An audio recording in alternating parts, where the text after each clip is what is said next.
Hugo Lloris. Bon, sur celui-là, je suis complètement à poil, je vous cache pas. C'est le premier champion du monde. Et donc je me suis dit, premier champion du monde, pourquoi pas partir en impro? Pas de texte, rien.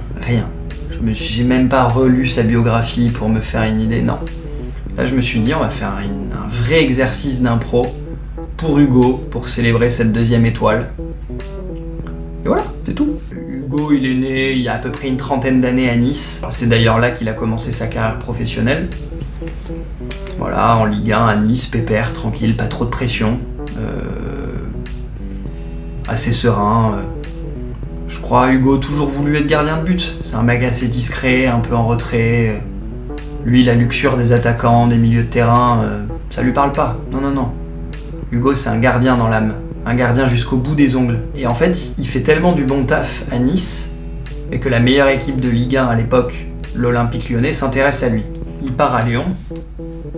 Et là, moi, j'ai un souvenir très précis et très douloureux de son passage à Lyon. Étant bordelais, on est en 2010.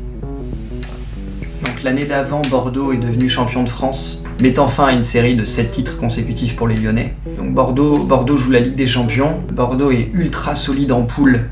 Il finit avec 16 points sur 18 possibles. Victoire à l'Allianz Arena, victoire contre la Juve à domicile, enfin bon, la totale. Et en quart de finale, on a Bordeaux-Lyon. Donc forcément un club français en demi-finale. Match aller à Lyon. Donc avantage pour Bordeaux qui accueille au retour. Match aller à Lyon, voilà, Lyon gagne 3-1, il y a une main de Mathieu Chalmet qui est sifflée. C'est un peu terrible de la siffler, mais bon, ok, 3-1. 3-1, Lyon est un poil plus fort à Gerland, ok, pas de problème. Match retour à Bordeaux à Chaban. Le match Mid-Atlantique n'était qu'une idée. 1-0 pour Bordeaux. Bordeaux fait un match de dingue, très honnêtement, pousse. Et dans les dernières minutes, Lloris sort une espèce de parade. Mais une parade, mon pote. Et que se qualifient donc pour la première fois de leur histoire. Ils rencontreront le Bayern Munich au prochain tour. Un truc qui te crucifie le match, clairement. Bon après, Lloris, il a fait le tour de la France, voilà, bon. Ça l'intéresse plus trop, Lyon n'arrive pas à regagner le titre. Il veut aller en Angleterre. C'est un sacré défi pour lui. Et donc là, il va à Tottenham.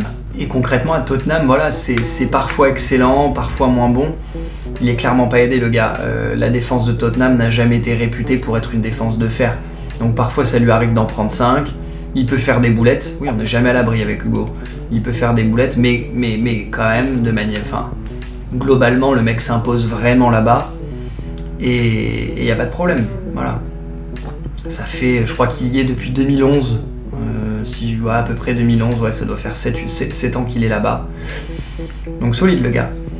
Après voilà, en plus sa carrière en équipe de France est remarquable. Il est titulaire indiscutable depuis un paquet de temps. Je crois qu'il était là à Naïsna. L'Euro 2012, Coupe du Monde 2014, Euro 2016 et là dernièrement Coupe du Monde 2018.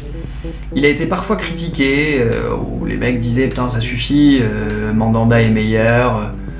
Areola est meilleur, bon Areola est meilleur, on l'a moins entendu, mais Mandanda est meilleur surtout.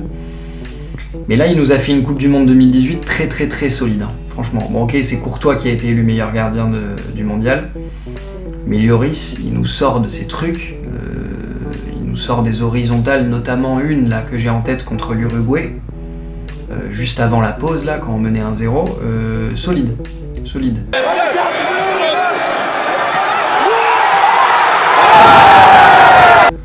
Il fait un gros match contre la Belgique aussi. Bon après voilà, il fait une couille dans la Coupe du Monde, une énorme bourde en finale. Mais bon, ok, elle est franchement triste, elle est casquette. Mais il l'a fait à 4-1 pour nous.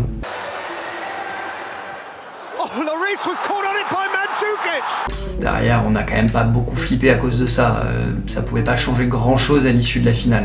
Hugo, il est champion du monde.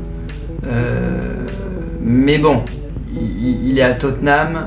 Ok, Tottenham s'est qualifié en Ligue des Champions, mais c'est quand même pas...